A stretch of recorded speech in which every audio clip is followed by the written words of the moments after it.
কখনো আলোচনা করিনি। আজ নূতন আপনাদের জন্য এই প্রসঙ্গটা শ্রী গুরু মহারাজই যোগালেন। এটি অপূর্ব একটি তত্ত্ব। কলকাতার একটা পরিবারে মা বিধবা, স্ত্রী আছে, শিশু কন্যা, একজন কেবল ছোট্ট একটা দোকানে জীবিকা নির্বাহ করে, দোকানদারি করে। কিন্তু বৃন্দাবনে তৎকালীন সময় তিনজন মহাত্মা খুব বিশুদ্ধ ছিলেন। রামদাস কাটিয়া বাবা, পাহাড়ি বাবা আর জটাউই বাবা। জটা বাবা কি কি বললাম? এই নামগুলো উচ্চারণ করলেই ভক্তি হয়। কাটিয়া বাবা, রামদাস কাটিয়া বাবা, আর হলো জটায়ু বাবা। জটা ছিলেন ইনি গৌড়ীয় সম্প্রদায়ের, আর উনি নিম্বার্ক সম্প্রদায়ের, ইনি হলেন রামদাস কাটিয়া বাবা। আর পাহাড়ি বাবা, এনারা তিনজন সেই সময়ে বৃন্দাবনের প্রসিদ্ধ মহাত্মা। বিজয় কৃষ্ণ গোস্বামী এনাদের জীবনী লিখেছেন, অপূর্ব কিছু ঘটনা লিখেছেন। শুনুন, আপনাদের আনন্দ দেবে, আস্বাদন করতে পারবেন, এবং আমরা একটা নূতন অভিনব ভক্তির রাজ্যের করুণা পাবো। এর মধ্যে থেকে স্নিগ্ধতা, করুণা কণা পেয়ে যাব যদি একটু শ্রদ্ধা নিয়ে শ্রবণ করি। তো এই কলকাতার এনারা পাহাড়ি বাবার আশ্রিত, পরম্পরা দ্বারাই পাহাড়ি বাবার আশ্রিত। ছোট্ট দোকানদারি করে বিধবা মা, স্ত্রী আর কন্যায়, তিনজন মহিলা। ওই একমাত্র আয়ক্ষম ব্যক্তির দোকানে সামান্য পরিশ্রম করে যা পায় চলে। কিন্তু ওনার কিডনির সমস্যা দেখা দিল, হার্টের সমস্যা দেখা দিল, লিভারের সমস্যা, এমন তিনটে রোগ যা দুরারোগ্য, ব্যয়বহুল। ডাক্তারখানায় যাওয়ার পরে 10 দিন চিকিৎসা নিয়ে যা ছিল হাতের পাতের যেরকম বলে সব খোয়ালো। ডাক্তার বলল বাড়ি নিয়ে যান, উনি বাঁচবে না। সেদিন সন্ধ্যায় বাড়ি আনলো। এই তিনজন ছাড়া বাড়িতে, কারণ বিপদের সময় আপনজন আত্মীয় স্বজনকে খুব পাওয়া যায় না। ওরা বসে বসে যখন কাঁদছে, ওর অবস্থা খুব মানে একেবারে শেষ পর্যায়ে, তখন ও বলছেন কাউকে ডেকো না, কোনো আত্মীয় স্বজনকে জানিও না, আর তোমরা মায়াতে কেঁদো না, তোমরা গুরু মহারাজের স্মরণ করো। বসে বসে পাহাড়ি বাবা গুরু মহারাজের নাম কীর্তন করো, আর তোমরা কাউকে ডেকো না, কাউকে জানিও না। ওরা চোখের জলে পাহাড়ি বাবাকে স্মরণ করছে, হে গুরু মহারাজ কৃপা করো, হে গুরুদেব করুণা করো। চোখের জলে শ্রী গুরু মহারাজের ধ্যানে মগ্ন। রাত তখন 3টে বাজে, ওর শ্বাস উঠল। এদিকে বৃন্দাবনে পাহাড়ি বাবার পাশে যে সেবক শুয়েছিল বলল তাড়াতাড়ি ওঠ, এক্ষুনি ওঠ। বাবা এখন 2:30 বাজে, সময়ের দিকে তাকাস না, স্নান করে মন্দির খোল। যেই মন্দির খুলেছে, বাবা চোখের জলে তুলসী পাতা নারায়ণ শিলাকে দিয়ে কাতরে কি একটা প্রার্থনা করে মন্দির বন্ধ করে বাইরে এসে জপে বসলেন। বাবার গায়ে তখন তাপ, মূর্ছিত হওয়ার অবস্থা। এদিক দিয়ে যখন মঙ্গল আরতিও দেখাতে দিচ্ছেন না। সেবক বলছে বাবা কি হলো আপনার, মঙ্গল আরতি দেখাতে হবে না মন্দিরে?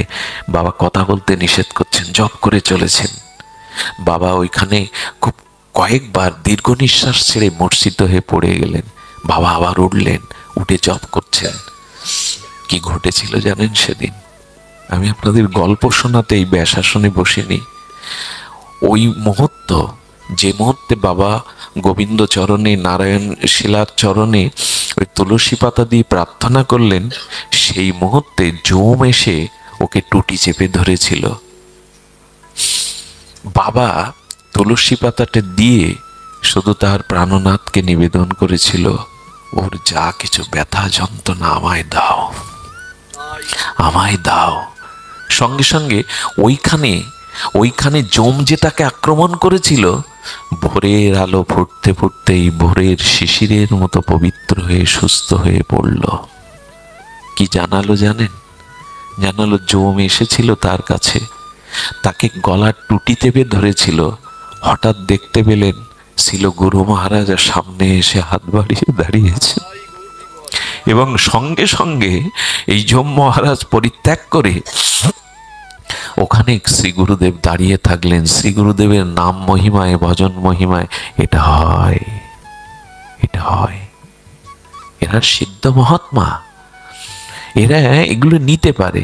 এই জন্য এই সংসারে গুরু বিনা কোনো বন্ধু নাই। এই কথাটা অন্তরে লিখে নিন, গুরু বিনা কোনো বন্ধু নাই, নাম বিনা কোনো সাধন নাই, প্রেম বিনা কোনো ধর্ম নাই, আর নিতাই বিনা কোনো দয়াল নাই।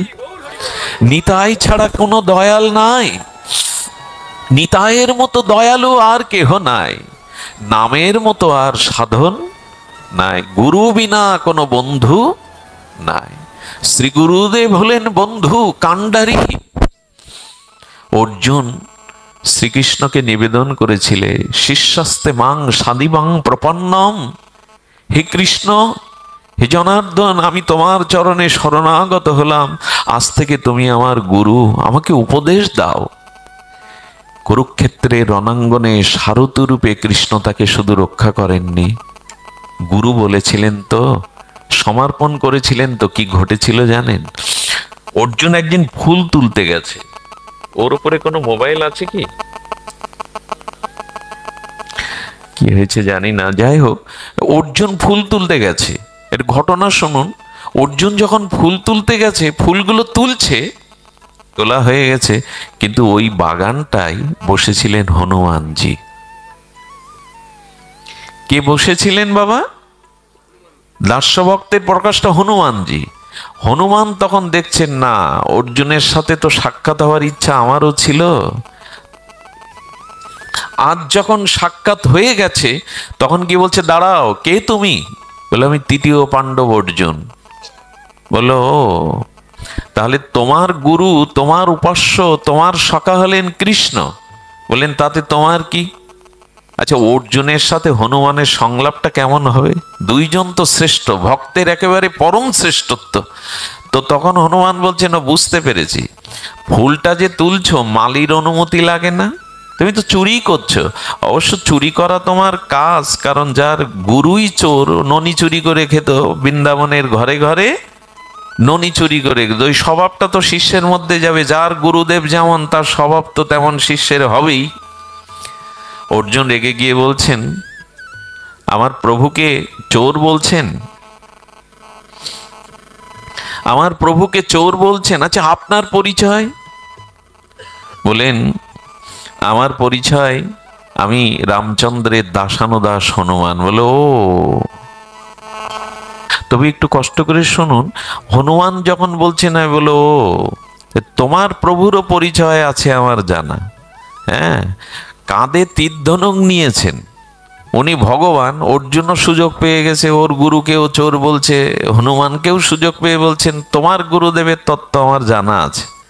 ওনার কাঁধে তীরধনুক, অথচ পাহাড় দিয়ে, পাথর দিয়ে সেতু বেঁধে ওপারে যেতে হলো। কেন? তীর দিয়ে সেতু তৈরি করতে পারলো না। এ ক্ষমতা তো তোমার প্রভুর নেই। দুজন মোটামুটি জমে গেছে আলাপে। তখন বলছেন, আমি অর্জুন, আমি সাগরের এপার থেকে তীর মেরে ওপারে সেতু তৈরি করে দিতে পারি। হনুমান বলছে, পারো হয়তো, তবে সেতুতে আমি উঠলে ওটা পাতালে ধসে পড়বে। অর্জুন তখন বলছেন, আমি তীর দিয়ে সেতু তৈরি করব, তুমি উঠলে যদি ভেঙে যায়, আমি অগ্নি জ্বালিয়ে আত্মহতি দেব, আত্মহত্যা করবে, মুখ কাউকে হয়ে যাক। অর্জুনও তীর ছুড়লেন, সেতু বানালেন। হনুমান তখন প্রভুর চরণ স্মরণ করে বললেন, প্রভু পরাজিত। সাক্ষাৎ শিব হনুমান রূপে, কেশরী নন্দন রূপে এসেছিলেন, বলবন্ত সাক্ষাৎ শিব। কারণ ভগবান শিব রামচন্দ্র বলছেন, প্রভু, একটা লেজের আগুনে আমি পুরো লঙ্কা পুড়িয়েছিলাম, কিন্তু আমার একটা লোমকূপও কেন জানো প্রভু? তোমার নাম আমার বুকে ছিল বলে। আমার লেজের পুরো লঙ্কা পোড়ালেও আমার দেহে আগুন ধরেনি। তুমি বুকে যার, তার দেহে আগুন লাগাবে কে? যে ঘরে তুমি আছো ওইখানে কে আগুন লাগাবে? তো সেই হনুমান রামচন্দ্রকে স্মরণ করে পাহাড় প্রমাণ শক্তি ভগবানের কাছ থেকে চেয়ে নিলেন রামচন্দ্র, এবং ওঠার সাথে সাথে পুরো ধস নেমে পাতালেই চলে গেল। হনুমানের এই দৃশ্য দেখে হনুমান বলছেন, তৃতীয় পাণ্ডব কথা রাখো। আগুন জেলে, যৌগিক বলে আগুন জেলে ঝাঁপ দিতে যাবে। হনুমান বলছে আচ্ছা ঝাঁপ দিতে হবে না, ঝাঁপ দিতে হবে না। ও একটা প্রতিজ্ঞা করে বসেছ, আমি ওটা চাচ্ছি না, তুমি ঝাঁপ দাও। বলেন আমি ক্ষত্রিয়, আমি ক্ষত্রিয়, আমি যেটা মুখে বলি ওইটা করে দেখায়, আমি ঝাঁপ দেবই। হনুমান তখন রামচন্দ্রকে, প্রভু বাঁচাও, প্রভু বাঁচাও, ও ঝাঁপ দিলে তো কলঙ্ক আমার হবে। সঙ্গে সঙ্গে শ্রীকৃষ্ণ দেখলেন অর্জুন যদি এভাবে আত্মাহুতি দেয়, উনি বৃদ্ধ ব্রাহ্মণের বেশ এসে দেয়, বলে আচ্ছা তোমরা একজন আগুনে ঝাঁপ দিচ্ছ আর একজন টেনে ধরছ, আমাকে বলবে আমি বৃদ্ধ ব্রাহ্মণ, বলো আমায় বলো। ব্রাহ্মণ বেশে ভগবান কৃষ্ণ এসে শুনলেন পুরো ঘটনা। আচ্ছা তোমরা যখন এই প্রতিজ্ঞাটা করেছিলে, তৃতীয় ব্যক্তি কেউ সাক্ষী ছিল? বললেন কেউ ছিল না। বললো তাহলে তো এটা ঠিক খাটলো না, কারণ বিচার করতে গেলে দুইজনের মাঝখানে আর একজন লাগবে। আচ্ছা আমি একটা প্রস্তাব দেই, দেখো তোমাদের মনোমত হয় কিনা। আবার অর্জুন বান ছাড়ুক, আবার তুমি ওঠো, এইবার যদি ভেঙে পড়ে আমি সাক্ষী ও আগুনে পড়ে মারব। হনুমান বললেন এইটাই তো চাচ্ছিলাম, যে করে হোক ওকে বাঁচান, যে করে হোক ওকে বাঁচান। হনুমান উঠবে, তীরও ছুটবে, কিন্তু গোবিন্দ দেখলেন ভক্তকেই জিতিয়ে দেয় ভগবান। অহং ভক্ত পরাধীন, ভগবানই হেরে যায় বারবার। যেমন মা সন্তানের সাথে খেলায় হেরে গিয়ে আনন্দ পায়, সন্তানকে জিতিয়ে দেয়, ভগবানও ভক্তকেই জিতিয়ে দেয়। এই জন্য বলছেন আমার থেকে আমার নাম বড়, আমার নামের থেকে আমার ভক্ত বড়। দুই ধাপ উপরে ভক্তকে রেখেছেন। অহং ভক্ত পরাধীন, আমি ভক্তের অধীন, আমি স্বাধীন সরাট বিভু, কিন্তু আমি এক জায়গায় পরাধীন, আমি ভক্তের অধীন। ভগবান কি করেছে জানেন? ব্রাহ্মণ রূপে তো উপরে থাকলেন, আর কচ্ছর রূপ ধরে ওই সেতুটাকে ভগবান নিজে কাঁধে করে রাখলেন। আহা, এই না হলে গুরু, এই না হলে আশ্রয় তত্ত্ব। হনুমান যখন জোর করে চাপ দিলেন, হনুমান দেখলেন সেতু আর ভাঙে না। নেমে এসে দেখলেন ওই সমুদ্রের জলে রক্তের আভা। উনি ধ্যানে জানলেন আমার প্রভু ব্যতীত এ জাতীয় আমার ভার সইবার ক্ষমতা পৃথিবীর কেন, অনন্ত ব্রহ্মাণ্ডের কারণে। নিচে নেমে দেখলেন সাক্ষাৎ কৃষ্ণ কুর্ম অবতার হয়ে ওই সেতুটায় কাঁধে করে নিয়েছেন, রক্তের আভা বেরোচ্ছে। হনুমান চরণে লুটিয়ে পড়লেন, ভক্তের জন্য তুমি এও করো প্রভু, তুমি নিজে কাঁধে নিয়েছ আমার ভার, সেতুর ভার তুমি নিয়েছ। এইটা একমাত্র গুরুদেবই পারে, এইটা একমাত্র শ্রী গুরুদেবই পারে। শুনুন, আমি এক বাবার কথা বললাম, কাঁটায় আটকে গেছে। যেই কাঁটায় আটকে গেছে, টান পড়েছে, পেছনের ভক্তরা সেবকবৃন্দ বলছে বাবা কাঁটায় জড়িয়ে গেছে, জটা ছাড়িয়ে দি। বললো তুই বাঁধিয়েছিস যে তুই ছাড়াবি? এটা তো খুব তেজস্বী ছিল, তুই বাঁধিয়েছিস, যদি তুই বাঁধাস তুই ছাড়া। কে ওনার উপরে কথা বলে? চলে যা। সারাদিন দাঁড়িয়ে থাকলেন, বললেন যে বাঁধিয়েছে সে যদি না ছাড়ায় আমি এখানে দাঁড়িয়েই মরব, সর্বনাশ। শ্রীকৃষ্ণ সন্ধ্যাবেলায় এসেছে, কি করবে? রাধারানী বলছেন তোমার রাজ্যে থাকে, বৃন্দাবন তো তোমারই, শ্যামসুন্দর ও তোমার আমার চরণ আশ্রয় করেই পড়ে আছে, সর্বত্যাগ করে যাও, জটা খুলে দিয়ে এসো। না খেয়ে না দিয়ে দাঁড়িয়ে আছে। গোবিন্দ এসে বলছেন কে? আমি খুলে দেই। কে তুমি? এত উপকার করতে এসছো এরকম কে তুমি? বলেন আমি নন্দের নন্দন, যশোদানন্দ কৃষ্ণ। বলে আমি বিশ্বাস করি না ভগবানকেও এরকম চ্যালেঞ্জ ছুড়ে দিতে পারে মহাত্মারা, সাধুরা। আচ্ছা তুমি কৃষ্ণ তো অভিনয় করেও বলতে পারো। বললেন যশোদা মাকে, নন্দ বাবাকে এনে যদি দেখাতে পারো তাহলে প্রমাণ হতে পারে তুমি কৃষ্ণ। সর্বনাশ। রাধারানীকে এসে শ্যামসুন্দর বললেন এ তো বাবা মার পরিচয় চাইছে। বলে আর উপায় কি প্রভু? ও তো না খেয়ে না দাঁড়িয়ে আছে ভক্ত, যাও যশোদা মাকে নিয়ে। ও মা, যশোদা মা নন্দ বাবা আসলে তখন সুর উল্টে বলছেন কি, ও সেজে গুজে যশোদাও সাজা যায়, নন্দ বাবাও সাজা যায়। তুমি ওদের ম্যানেজ করে সেজিয়ে গুজিয়ে এনেছো কিনা কি করে জানবো? গোবিন্দ একটু রাগ করে চলে গিয়ে রাধারানীকে বলছেন এসব সব তোমার ভক্ত রাধা রাধা করে, আমাকে এইসব জায়গায় পাঠিয়ে না, যাও সামলাও। হ্যাঁ, গোবিন্দ যাওয়ার সময় বলছেন, তো তোমার এই জটা ছাড়াবে কে? বলেন, শুনে যাও কৃষ্ণ, তুমি নন্দ বাবা যশোদাকে এনেছো, এতে আমি ঠিক সাজিয়ে আনতে পারো, কিন্তু একজন যদি তোমার বামে দাঁড়িয়ে থাকে তখন বুঝবো তুমি নন্দের নন্দন, তুমি শ্রীকৃষ্ণ। রাধারানীকে বামে, আসলে উদ্দেশ্য তো ওনার ওইটাই, যে রাধারানীকে বামে যদি নিতে পারো বুঝবো তুমি আমার প্রাণনাথ। রাধারানীকে বলছেন, তোমাকে ছাড়া ওদের চলে না, আমার নাম তো আগে নেয় না, রাধা কৃষ্ণ রাধাকে সব তোমায়, হে রাধারানী কৃপাময়ী করুণা করো, এখন চলো, কি আর করবে? বললেন, চলুন প্রভু, এছাড়া উপায় নাই। ভক্তের জন্য ভগবানের ব্যাকুলতা দেখুন। রাধারানীকে নিয়ে বামে দাঁড়ালেন, রাধারানী নিজেই খুলে দিলেন জটা, বাবা চরণে উঠে বললেন, করুণাময়ী, আমার মতো একজন ক্ষুদ্র জীবের প্রতি তোমার এই করুণা, যারা তোমার চরণ আশ্রয় করে ভজন করে, না জানি তুমি তাদের কত কৃপা করো, কতখানি করুণা করো। এই হলো ভগবানের ভক্ত বৎসল্য, এই হলো ভক্তির মহিমা, ভজনের মহিমা। এবার আসি, দুই বাবার কথা বললাম, কার কার? পাহাড়ি বাবা এবং জটায়ু বাবা। বাকি আছে কাটিয়া বাবা। এই কাটিয়া বাবার বিরল চরিত্র আপনারা একটু লক্ষ্য করবেন।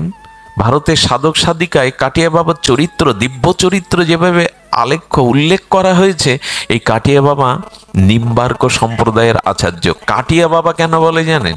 বৃন্দাবনে যেখানে ভজন করতেন ওই জায়গাটার নাম কাটিয়া, আর এই জন্য ওখানের সন্ত, ওখানের পদমর্যাদায় উনি মহন্ত। রামদাস কাটিয়া বাবা মহন্তজি, ইনি চার সম্প্রদায়ের অন্যতম সম্প্রদায় আচার্য কাটিয়া বাবা। ইনি একটা নেংটি পড়তেন আর ভীষণ তেজি ছিলেন, দুর্বাসার কি তেজি, তার থেকে বেশি তেজি, কথায় কথায় খেপে উঠতেন, তেজি। এমন ভজন না, সে ভজনের কথা কি বলবো, লিকলিকে শরীর, খুব তেজস্বী শরীর, কিন্তু উনি, ওনার যোগবল, ওনার আধ্যাত্ম সাধনা এত উচ্চ স্তরে, একজন সিদ্ধ মহাত্মা, উনি ভগবানই প্রাপ্ত সিদ্ধ মহাত্মা। উনি একদিন কি ঘটেছিলেন জানেন? আকাশ মার্গে উড়ে এলেন কলকাতার আকাশে, বৃন্দাবন থেকে আকাশ মার্গে। ওইখানে চৌধুরী বাবু ছিলেন, ইনি হাইকোর্টের জজ, কলকাতা হাইকোর্টের, এবং ব্রিটিশ আমলে তখন লখনৌ সুপ্রিম কোর্টেরও বিচারক। চৌধুরী বাবু ছাদে শুয়ে আছেন গরমের দিন, কাটিয়া বাবা আকাশ মার্গে এসে বলে, চৌধুরী ওঠ, ঘুমানোর জন্য আসিসনি, ব্যারিস্টারি করে ভগবান পাবি না, ওটে ভজন কর। হঠাৎ কৃপা হয়ে গেছে ওনার উপরে, আকাশ মার্গে আসে, চৌধুরী ওঠ। এই দেখুন মহতের কৃপাটা কেমন, ওঠ, ব্যারিস্টারি করে পরকাল পাবি না, গোবিন্দচরণ পাবি না, রাধারানীকে পাবি না, ওটা কি ভজন করব? জিজ্ঞাসা করছেন মহতের কাছে। দিব্য জ্যোতির্ময় দেখে উনি নাম দিলেন, এই ভজন কর। উনি আকাশমার্গ থেকে অন্তর্ধান হওয়ার পরে উনি ছুটি নিলেন 2 মাস, সারা ভারত পরিভ্রমণ করলেন, এই মহাত্মা কোথায়। খুঁজতে খুঁজতে 2 মাসের প্রায় শেষ, বৃন্দাবনে এসে উনি দেখলেন, এই তো যাকে আকাশ মার্গে দেখেছি, ইনি তো, এই কাটিয়া বাবাকেই দেখেছেন, সেই রূপ, সেই জ্যোতি, সেই লিকলিকে শরীর, সেই কণ্ঠ। কিন্তু যেই উপস্থিত হলেন চৌধুরী, ইনি পরবর্তীতে ওনার স্থলাভিষিক্ত হয়েছিলেন। সন্ত কি নাম হয়েছিল? কাটিয়া। ইনি স্থলাভিষিক্ত হয়েছিলেন। কার উপর যে সাধুর কখন কৃপা হবে। উনি এসে প্রণাম করে বলছেন, কলকাতা থেকে এসেছো? এই যে বললাম দুর্বাসার থেকে খেপা, কলকাতা থেকে এসেছো, বসো, ওখানে বসো। বসলেন, কিন্তু ওনার শিষ্য ছিল গরিব দাস, ছেলেটা যুবক, অন্তর্মনা সেবা জানেন, এত সেবা, নিবেদিত হয়ে সেবা করে, আর তাকে মারা, গালাগালি দেওয়া, কাটাকুটি যা কিছু করে ওর ওপর দিয়ে। চৌধুরী ব্যারিস্টার শিক্ষিত লোক তো বলে, এরকম রাগী ব্যক্তি সেবককে মারে ধরে গালি দেয়, উঠতে বসতে, বাবা তোমায় প্রণাম, তুমি সাধু, কিন্তু এরকম তো সাধু নির্মল হয়, দয়াবান হয়। বলেন না, ওনার আরেকটু দেখি, কিছুদিন থাকি। বাবা ওকে উঠতে বসতে গালি দেয়, ওই গরিব দাস, ওই যুবকটাকে। বাবা পরিক্রমা করতেন 84 ক্রোশ পরিক্রমা করতেন। এই পাবন সরোবরে গিয়ে পরিক্রমার দিন, আর বাবা এত সদাচারী ছিলেন, উনি একটা গাভী সাথে নিয়ে চলতেন। ওনার যেখানে সেবা হবে ওই গাভীর গোবর দিয়ে আগে লেপন করতে হবে, ওই গাভীর ঘুঁটে দিয়েই প্রসাদ সিদ্ধ করতে হবে। সকালে এবং রাত্রে ওই গাভীর একটু করে দুধ খেতেন, আর দুপুরে একটু রুটি সিদ্ধ করে বা যা তার খাদ্য ওই ওই গাভীর লাগড়ি থেকে আর গাভীর দুধ থেকে এই করে দিতেন গরিব দাস। সেদিন করেছি কি, লেপন দিয়ে ও কাপড় দিয়ে, ওর একটা পুরানো কাপড় দিয়ে ঘিরে দিয়েছে, ওইখানে আমানি করছে একটু সবজি, একটু শাক, একটু রুটিগুলো। এক বাঙালি মহিলা ওর ভিতরে কি রহস্য দেখতে গিয়ে সে কাপড় উঁচু করে ঢুকে পড়েছে ওর মধ্যে। এই যেই ঢুকে পড়েছে, উনুনের কাঠ নিয়ে কাঠিয়া বাবা চলা দিয়ে গরিব দাসের পিঠে মার মার। হ্যাঁ, বেরিয়ে যা হতভাগা। ও ঢুকলো কি করে, ছুঁয়ে দিল কি করে, উনুন ভেঙে দিয়ে কাঠ দিয়ে বাড়ি, কাঁদছে, মারতে মারতে মূর্ছিত হয়ে গেল। বললেন, আজ বুঝলাম আমার জায়গা এটা না। চৌধুরী বলছেন, আজ বুঝলাম আমার জায়গা।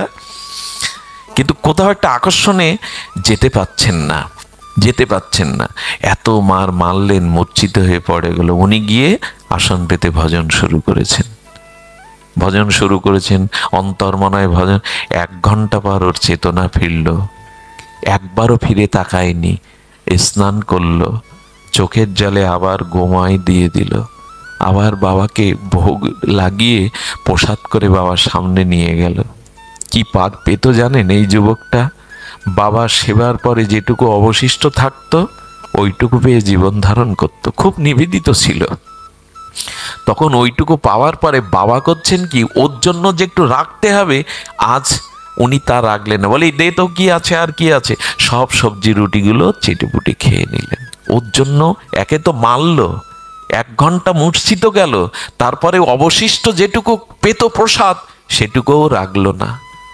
কারেন্ট নাই, বাবা ঘুমালে একটু বাবার পা ফেড়ে যেত, তো একটু ঘিটি যা ভিক্ষায় পেত ওই নিয়ে পাটা মালিশ করে পদসেবা করতো। যখন পদসেবা করছে তখন গরিব দাসের চোখ থেকে দরদর করে জলের ধারা বাবার পায়ে পড়ছে। কাটিয়া বাবা বলছে, কি খাওয়া হয়নি তাই কাঁদছিস? মেরেছি তাই কাঁদছিস? হতচ্ছাড়া। বলে, না বাবা, খাইনি বলে কাঁদছি না, মেরেছেন বলে কাঁদছি না, আমার উপর আপনার অনেক দয়া। আপনি এই হতভাগাকে, হতচ্ছাড়াকে অনেক কৃপা করেছেন। আপনার শাসন আমার জন্য অনেক করুণা, অনেক দয়া। তবে কাঁদছিস কেন? আমার প্রহার যদি তোর না খেতে দেওয়া তোর করুণা হয়, দয়া হয়, তোর প্রতি আমার করুণায় কাঁদছিস কেন? কাঁদছি আমার অপরাধের কারণে। এরা কি জাতীয় সেবা করেছে গুরুদেবে? কি তোর অপরাধ? বল, খুলে বল। বললেন, আজ আপনার সেবা দিতে 1.5 ঘন্টা 2 ঘন্টা দেরি হয়ে গেছে। আমার অপরাধের কারণে আমার 2 ঘন্টা আপনি ক্ষুধা যন্ত্রণা সহ্য করে এই সেবকে দায়ী। এই কথা বলার সাথে সাথে কাঠিয়া বাবা উঠে বুকের মধ্যে নিলেন। আজকেই তোর পরীক্ষা শেষ হলো রে। আমি দেখছিলাম তোর সেবা ভাবনা কতটুকু যেতে পারিস তুই। আজ তোর পরীক্ষা শেষ হলো। আর কোনোদিন ওকে কটু কথা বলেননি, আদর করেছেন, ভালোবাসা দিয়েছেন প্রাণ ঢালা। চৌধুরী বাবু দূর থেকে বললেন, ও তাহলে আমারই বুঝতে ভুল হয়েছিল। কোডের বিচারক আমি কি আর এইসব রহস্য বুঝি? ওকে পরীক্ষা নিচ্ছিলেন। হ্যাঁ, এবার বুঝলাম।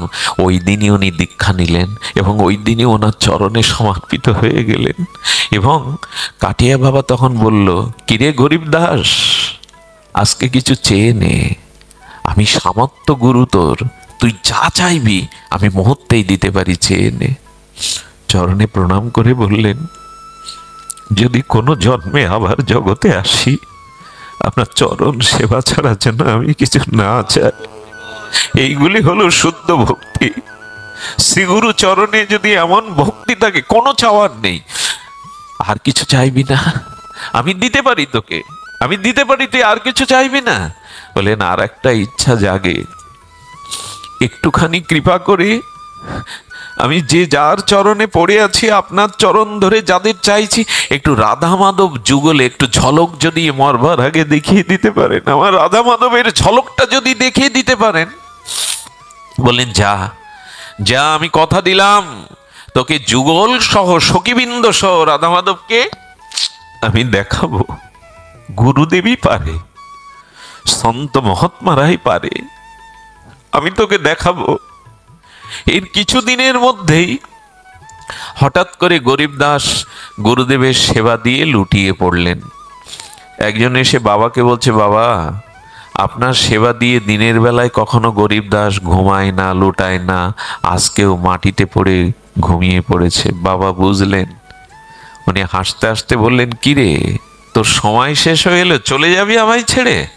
তো যা, চলে যাবি, কিছু চাই, যাওয়ার বেলায় কিছু চাই? মৃদুবিন্দু স্বরে বললেন, চাই? আমি তো উঠে আপনার পায়ের ধুলো নিতে পারছি না, আপনার চরণের ধুলিটা দয়া করে আমার মাথায় দিন। কাঠিয়া বাবা গিয়ে ডান পাটা ওনার মস্তকে তুলে দিল। আর কি চাই, আর কি চাই তোর? বললেন, আপনার চরণের চরণ ধৌত জল চাই, চরণামৃত চাই। বাবা একজনকে বললেন, দে তো, চরণটা ধুয়ে চরণামৃত দিয়ে দে। দেওয়ার পরে বললেন, তোর শেষ ইচ্ছা এখনো পূর্ণ হয়নি, তবে নে। যেই স্পর্শ করলেন, সম্মুখে দেখলেন যুগল রাধা মাধব সখীবৃন্দ সহ সামনে দাঁড়িয়ে। সখীবৃন্দ সহ যুগল তার সামনে দাঁড়িয়ে বাবাকে বলছেন, বাবা সখীরা নিত্য লীলাহাতে আমাকে আহ্বান করছে, বাবা বিদায় দাও। বলেই চোখ বন্ধ করলেন। এই হলো গুরু কৃপা, এই হলো মহৎ কৃপা।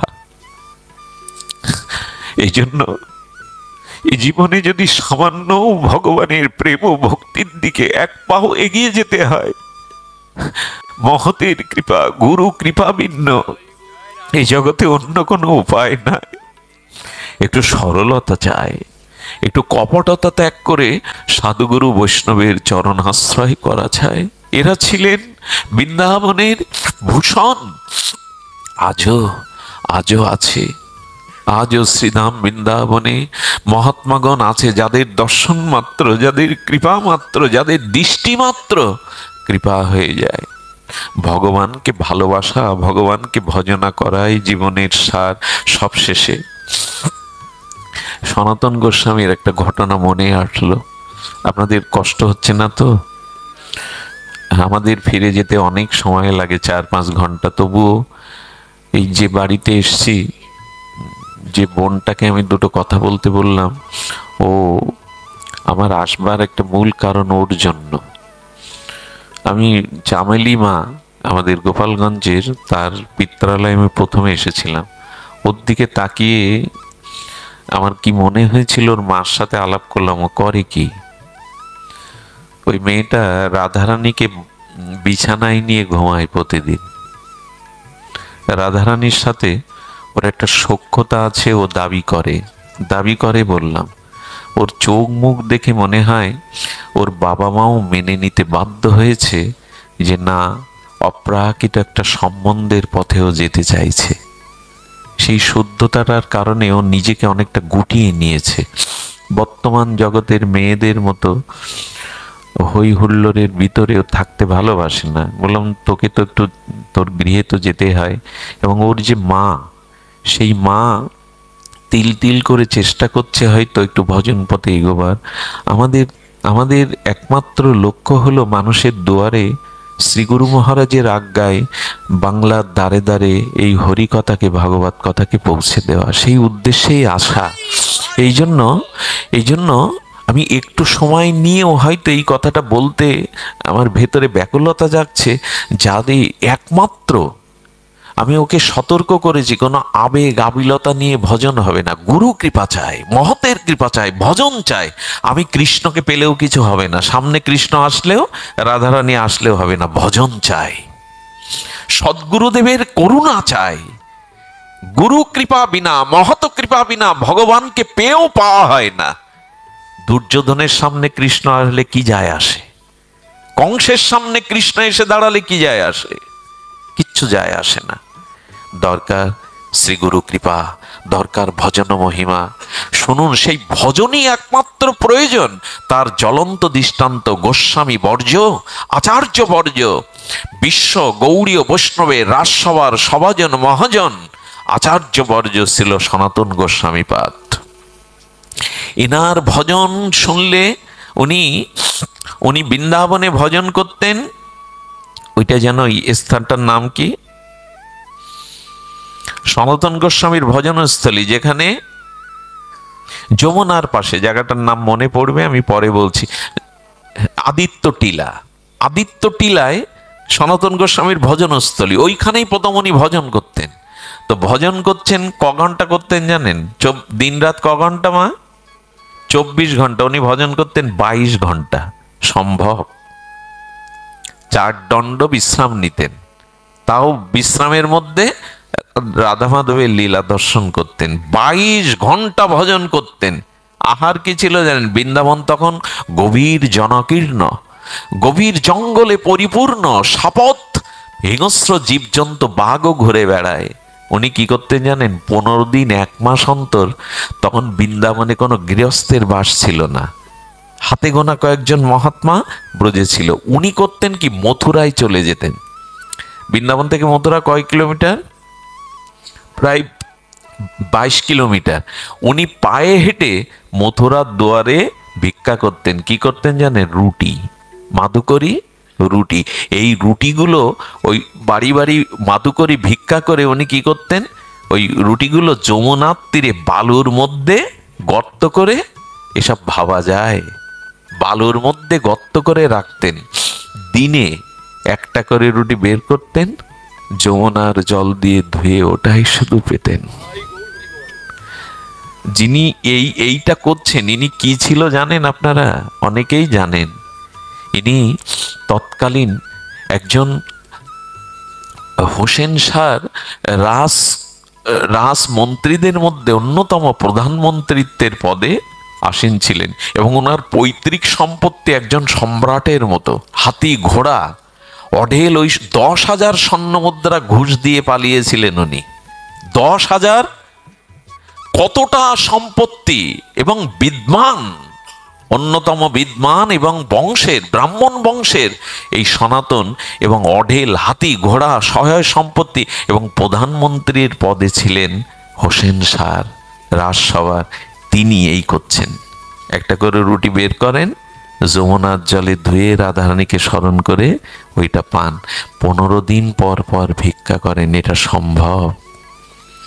এরা আচার্য, এরাই আমাদের আচার্য, পথপ্রদর্শক। এরা দেখিয়ে গেছে, আমরা পারবো না। ওই দিন এখন নাই, আমরা পারবো না, কিন্তু তাদের আদর্শটা স্মরণ করে অন্তত একটু ভোগের পথ থেকে সরে আসতে হবে।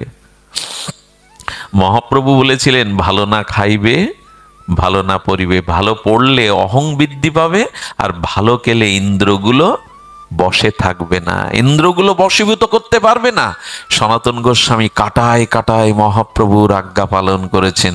এই করতে করতে মথুরায় যেতে যেতে এক চতুর্বেদী ব্রাহ্মণের ঘরে তখন মদন মোহন বিগ্রহ। চতুর্বেদী মানে 4 বেদে পারঙ্গম। সেই বিধবা মহিলা বিদ্যা হয়ে গেছে। সনাতন আসে আর ওকে দেখে, রুটি দিতে গিয়ে বলছেন কি, আজ আর রুটি নেই, আমি অসুস্থ, রুটি তৈরি করতে পারিনি বাবা। বলে, রুটি যখন নেই তখন তোমার মদন মোহনকেই দিয়ে দাও।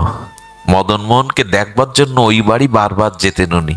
আর উনারই তো উপাস্য মদন মোহন, সনাতন গোস্বামীর। হ্যাঁ, তো উনি বলতেন, মা মদন মোহন দিয়ে দাও। বুড়িমা চিন্তা করলেন, আমি বৃদ্ধ হয়েছি, যদি মরে যায় আমার মদন মোহনের কে সেবা করবে? নাও বাবা নাও। এই মদন মোহনকে নিয়ে ঝোপঝাড়ের মধ্যে প্রতিষ্ঠা করলো সনাতন। ওইখানে কি করে জানো মা? ওই লতা পাতা সিদ্ধ করে ওই রুটি দেয়। একদিন সাক্ষাৎ বিগ্রহ তো সেবা নেয়, সামনে দিয়ে দেয়, পাতায় করে দেয়। ওইটা মদন মোহন সাক্ষাৎ বিগ্রহ, উনি প্রতিমা নান। ওইটা পেতেন। পেতে পেতে বলছেন, সনাতন কি বলবে? তো বলে, রুটিটা দাও, শুকনো রুটি চিবাতে পারি না, আমার তো এরকম অভ্যাস নাই। ভগবান মদন মোহন বলছেন শুকনো রুটি গলে বেঁধে যায়, এক কাজ করো তো, আটা ভিক্ষা করো, করে আটাটা, তোমার তো কোনো পাত্র নেই, হাতে এরকম একটু জল দিয়ে, যমুনার জল দিয়ে একটু চ্যাপটা করে আগুনে সেকে দাও তো, ওইটা একটু নরম, যাতে গলায় সরে যায়। ভক্ত ভগবানের কি অপূর্ব! বিশ্বেশ্বর ভগবান ভক্তের কাছে আটার দলা চাইছে। আহা, ভক্তি বা ভক্তের কি মহিমা! আটাটা ভিক্ষা করে দলা পাকিয়ে আগুনে সেকে, কিছুই তো নাই, রুটি বেলবারও কিছু নাই। হ্যাঁ, খেতে খেতে বলছেন এটা একটু নরম লাগে সনাতন, কিন্তু একটু লবণ না দিলে কি খাওয়া যায়? কোথায় পাবে লবণ? কোনো গৃহস্থই তো বৃন্দাবন কি করে ভজন করে আমাদের জন্য এই পথ দেখিয়ে গেছেন ওনারা। হ্যাঁ, বললেন লবণ না দিলে কি খাওয়া যায়?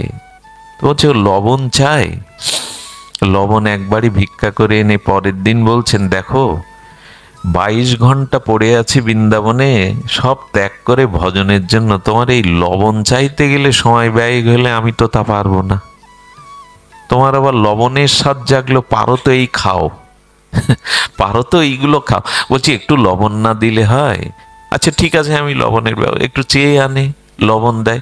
এর করে পরের দিন বলতেন কি, লবণ আর রুটি গলায় আটকে যায়, যে একটা কাজ করো তো, একটু কারো দুয়ার থেকে একটু ঘি ভিক্ষা করে ওই রুটিটা একটু ঘিতে চুবিয়ে দিলে গলায় সরবে ভালো, আর বেঁধে যাবে না। তখন সনাতন গোস্বামী রহস্য বুঝতে পেরেছিল, দাঁড়াও তোমার ঘি খাওয়াচ্ছি আমি। হ্যাঁ, এলাম সব ছেড়ে ভজন করবার জন্য, তোমার ঘি দাও, লবণ দাও। হ্যাঁ, কি পেয়েছ আমায়? যাও, যেখানে বড় লোক আছে চর্বচেষ্য 56 ব্যঞ্জন। এ কথা কাকে বলা যায়? ভালোবাসা না থাকলে তার প্রতি অভিমান দেখানো যায়? আমি রহস্যটা এতদিন, এরপরে বলবে মন্ডা মিঠাই দাও, 56 ভোগ দাও, ওই ভোগেই মেতে যায়, আমার আর কাজ নেই। এখানে কি প্রমাণ করো? বলে তোমার থেকে তোমার নাম বড়, দরকার নেই তোমার, তুমি যাও, তোমার নাম থাকলে হলো। এই কথাটাই আজকের অনুষ্ঠানের সার কথা। ভগবানের থেকে ভগবানের নাম সনাতন প্রমাণ করলেন, তোমার থেকে তোমার নাম শ্রেষ্ঠ, তুমি না থাকো গতি নই। দিন আমি ওই প্রতিদিন তোমার ওই 56 ব্যঞ্জন তৈরি করতে চলে যাও, তোমার নাম থাকুক আমার কাছে। আহারে কি বড় সিদ্ধান্ত! হরি নাম, হরি কথা, হরির থেকেও আরো মহিমা, নাম বড়। সনাতনকে তখন বলছেন তাড়িয়ে কোথায় দেবে, তাড়াতে লাগবে না, আমি যদি যজমান জুটিয়ে নিই। মদন মোহন বলছেন তোমার জোগাড় করা লাগবে না, আমি যদি গোবিন্দের যজমান জোটানো কঠিন কি, যে অনন্ত ব্রহ্মাণ্ডের মালিক। শুনুন সেই রহস্য ঘটনা। তখন লাহোর পাকিস্তানের, এখন পাকিস্তান, তখন অখণ্ড ভারত, তখন ভারত ভাগ হয়নি। আফগানিস্তান, ভুটান, ইন্দোনেশিয়া এগুলো তখন ভাগ হয়নি, অখণ্ড ভারত। সেই ভারতে লাহোর থেকে দিল্লিতে লবণের জাহাজ আনতেন একজন। আর যমুনা এত খরস্রোতা ছিল, ওইখানে তখন জাহাজ চলতো। ওইটা কি করতেন উনি, দিল্লি থেকে ওই লবণ আবার আগ্রায় আনতেন। আগ্রায় তখন বড় মোকাম ছিল, ওই আগ্রায় আনতে গিয়ে গোবিন্দ বাদিয়ে দিল। আদিত্য টিলার কাছে বালু চড়াইতে জাহাজ বাদিয়ে দিল। গোবিন্দ বললেন বাদিয়ে দিয়েছি, কিন্তু ওই লাহোরের ব্যাপারীকে তো গোবিন্দ মন্দির থেকে দৌড়ে চলে গেছেন। ছোট্ট বালকের রূপ ধরে বলছেন, শোনো বাবা, তোমার এই জাহাজ কোনো কালেই সরবে না। এক বাবা আছে সনাতন গোস্বামী বাবা, ওনাকে গিয়ে কান্নাকাটি করে প্রার্থনা করো, উনি কৃপা করলে তোমার জাহাজ। এই যে এসে বলছে বাবা করুণা করুন, জীবন শেষ হয়ে যাবে, মহাজনের কাছে আমি শেষ হয়ে যাব, আমার নৌকাটা একটা। বললেন আমি এই ঝোপঝাড়ের মধ্যে আসে তোকে কে বলল? কে বলল তোকে? তো বললেন বাবা এইটুকু একটা ছেলে এসেছিল, কি সুন্দর শ্যামল ছেলে, কিশোর ছেলে, চঞ্চল, ওই এসে তো বলল এখানে এক বাবা আছে। মদন মোহনের দোয়ার করে বলছে বাহ, হ্যাঁ যজমান জোগাড় করছো, হ্যাঁ যজমান দরকার, লবণ দরকার, ভালো খাওয়া দরকার, তো ভালো। সনাতন গোস্বামী একবার তাকালেন, জাহাজটা সরে গেল। উনি প্রতিজ্ঞা করলেন আমি এই জাহাজে যা বিক্রি হবে এইখানে একটা মন্দির করে বাবার সেবার ব্যবস্থা করব, মনে মনেই প্রতিজ্ঞা করলেন। দেখুন ভগবানকে ভালোবাসলে, ভক্তকে সেবা করলে কি হয়। আগ্রার যখন ওই জাহাজ ভিড়ল, কি দেখলো জানেন? লবণগুলো সব কর্পূরের রূপ নিয়েছে, কর্পূর হয়ে গেছে। ছিল লবণ। আচ্ছা, প্রহ্লাদের যে বিষ খাওয়ালো, মীরাকে যে বিষ দিল, বিষ ছিল কি? কি হয়ে গেল? অমৃত। এটা ভগবানই পারে। লবণগুলো করে দিল দামি কর্পূর। কর্পূর বেছে 10 গুণ 20 গুণ শতাংশ লাভ হলো। উনি আদিত্য টিলায় এখন যে মন্দির দেখেন, উঁচু মন্দির, যমুনার পাড় বাদিয়ে উনি করে দিলেন। আর প্রতিদিন 56 ব্যঞ্জনের যা টাকা বেঁচে গেল তাই দিয়ে সেবা হতে লাগলো। ভক্তের ভগবান। এমনি করে সনাতন গোস্বামী বলেছিলেন, প্রভু আমি এসব পারবো না, আমি ভজন করতে এসেছি, তোমার ভজন ছাড়া তোমার খাওয়া দাওয়া এগুলির মধ্যে আমি নাই। আপনাদের কাছে অনুরোধ করে বিশ্রাম রাখি, এরাই আমাদের আলো দেখিয়ে গেছে, এরাই পথ দেখিয়ে গেছে। শুরু করেছিলাম প্রবৃত্তি আর নিবৃত্তি, ভোগ আর ত্যাগ। এইসব শোনানোর একটাই উদ্দেশ্য, আমাদের জীবনটা ভোগের জীবন, কামনা বাসনার জীবন। আসুন সাধু সঙ্গের দ্বারা, মহতের কৃপার দ্বারা আমরাও একটু ভজনের মুখী হই। আপনাদের মঙ্গল হোক, আপনাদের কল্যাণ হোক।